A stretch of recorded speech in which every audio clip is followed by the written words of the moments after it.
as I just mentioned, we want to talk about logistics more, and we will now see how to bring the fleet into the future. So please welcome on stage, and he's explaining it to us by using lots of data, Taco van der Leij. He is Vice President Webfleet Europe. Welcome to the stage.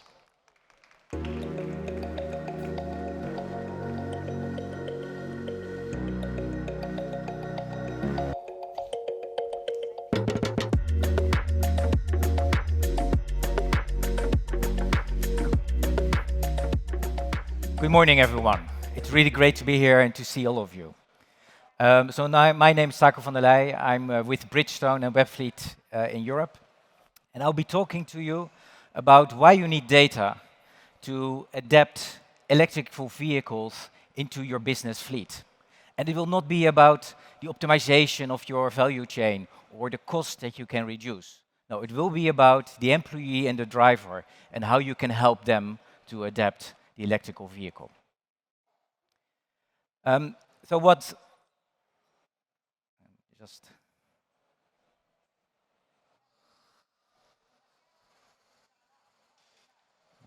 Just trying to get to my next slide.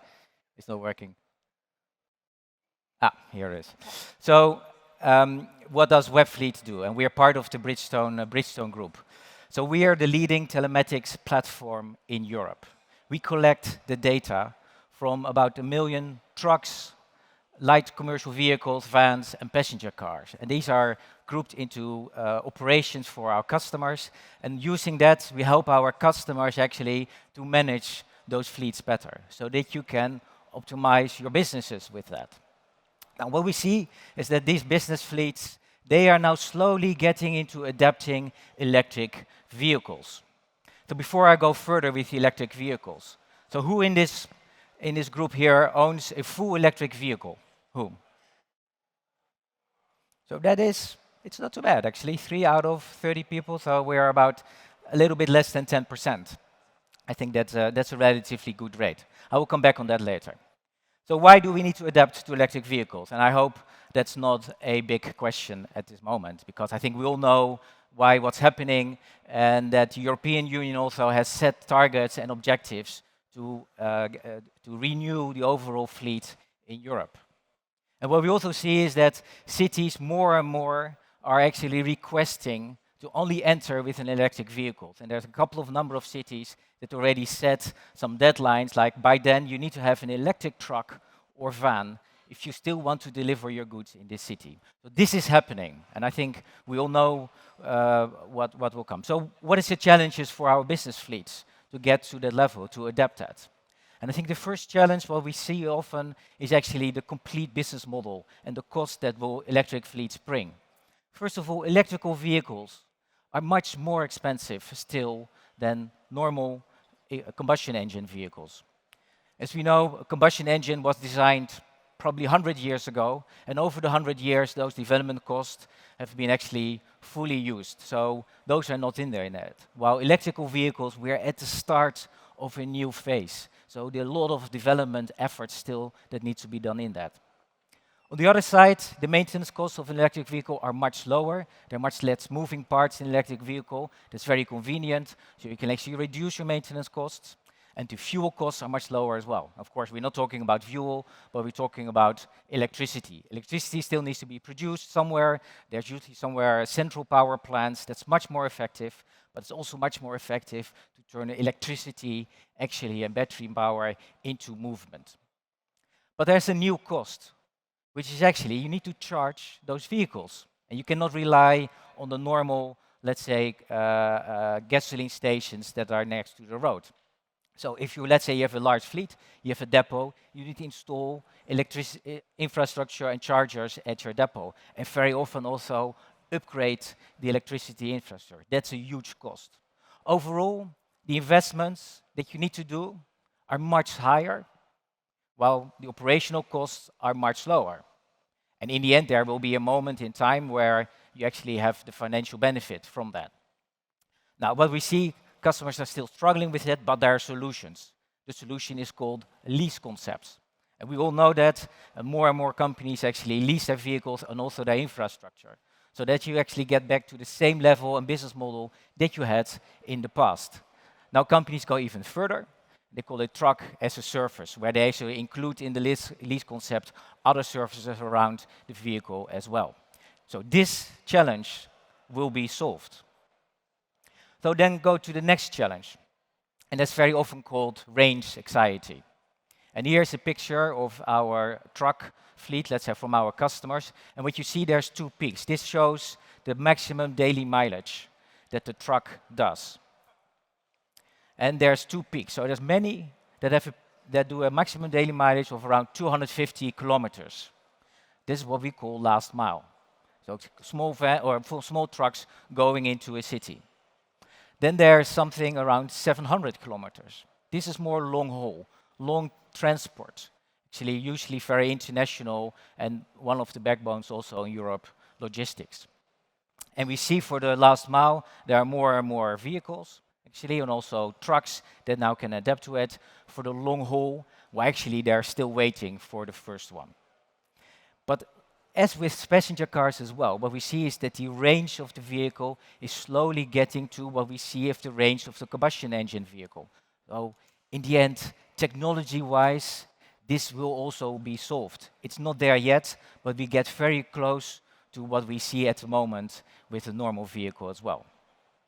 So if these are the challenges and they will be solved, what is then still holding us from adapting electrical vehicles into our fleet? And before I go into that, I just want to have a small sidestep on the adoption of technology in business.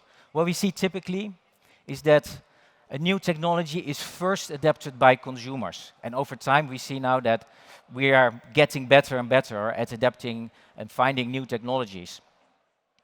So this goes faster and faster. With business, there's also some other steps. So after the consumers, you see businesses adapting the technology. And of course, there needs to be benefits for the business itself. But what is key is that there's a benefit for the employee. We should never forget that actually the people that are using the technology. And the same with the electrical vehicles. So you need to make work easier, you need to make it more effective, or give a better experience.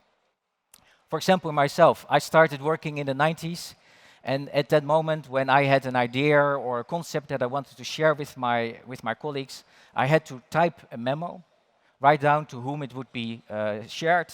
There would be an assistant coming by my desk and drop the memo, a copy of the memo at the desk of my colleagues the next day.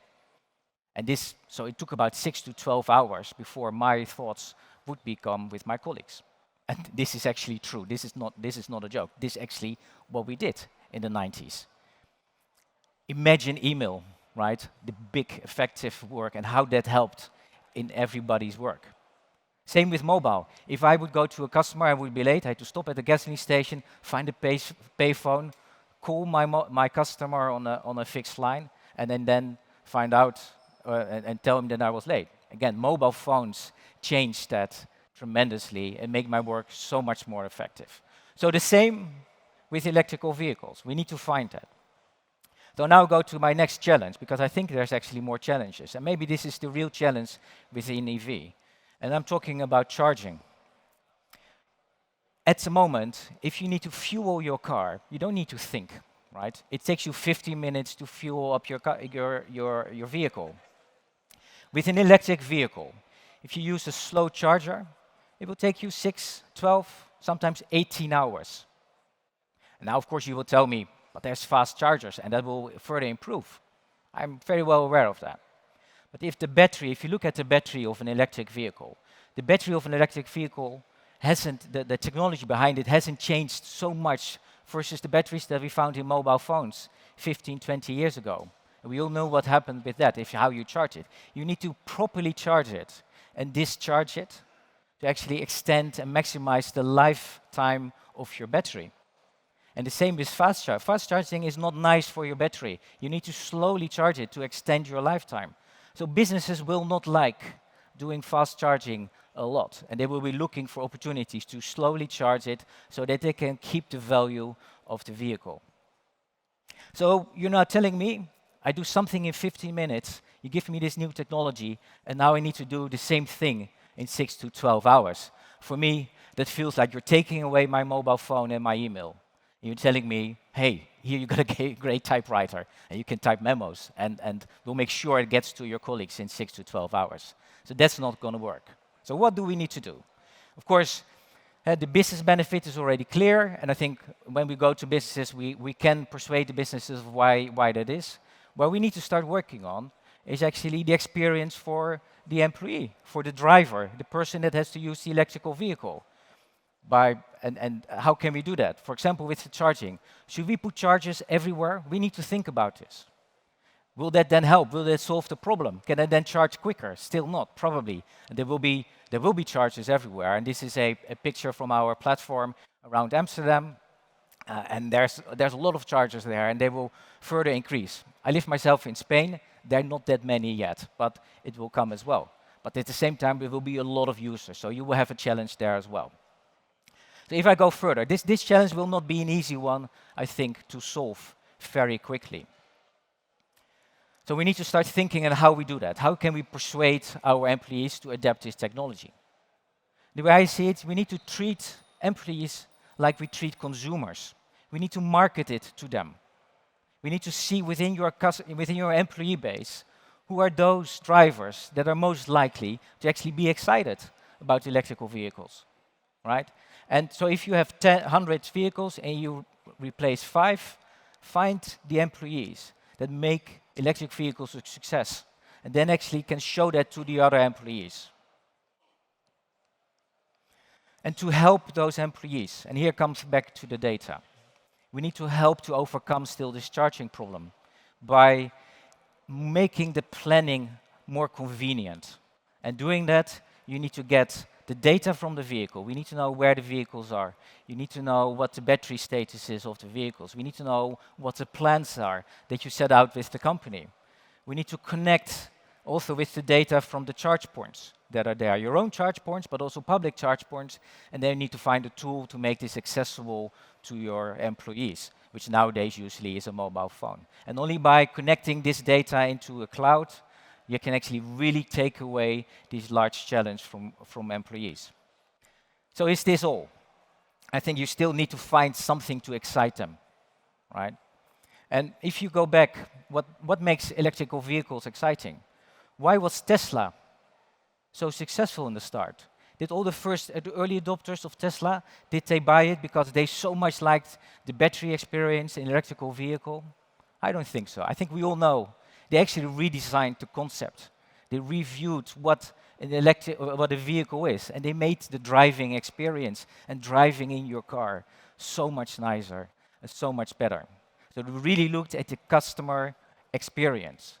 And this will happen, and they will do that as well with, for example, with trucks, right? When designing a truck, they will look at the experience for the driver. And this is one of the things that we need to do, which I will call basically the killer app of EV is in the end the driving experience. And there's more companies doing that. For example, Volta is one of our partners.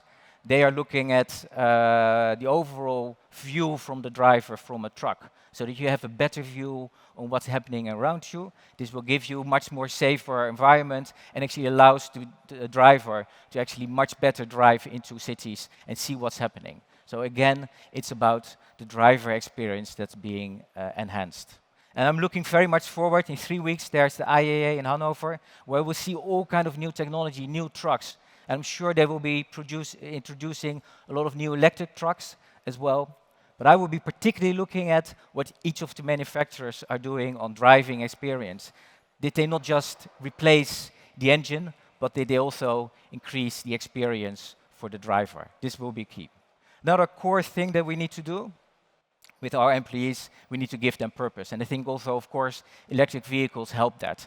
But also we need to make that clear to them. We need to show them what the difference is in what your impact is with an electric vehicle before and after using it, but also in comparison with combustion engine, so that they feel every trip that they do something well. Then the final one, and I ask you actually for the 3 people that raised their hands, actually, who is actually running a company with the number of employees in there? So that's none. And actually, that's what we see. There's very few senior executives still that drive electrical vehicles. So how can we expect our employees to drive electric if the managers the senior managers and the executives are not doing that? Should they not give the example? I think this is the starting point. And there's so many nice vehicles now already. If you guys start doing that, then I'm pretty sure your employees will adapt to it as well. With that, thank you very much. I look very forward to further discuss the challenges around EV with you.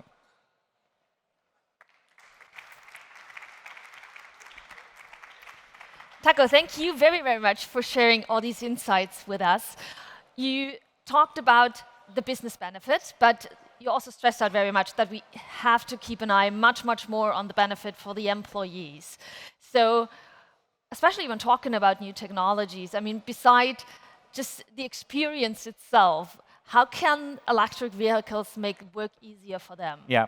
So I think there's one thing that I did not discuss about. Electrical vehicles have a different manufacturing process. So you can make them very modular.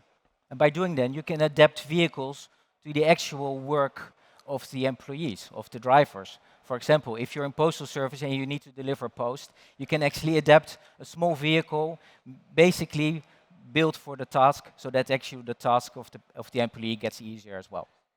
Perfect. Thank you very much for that. I just wanted to make that a bit more clear here. Questions from your side?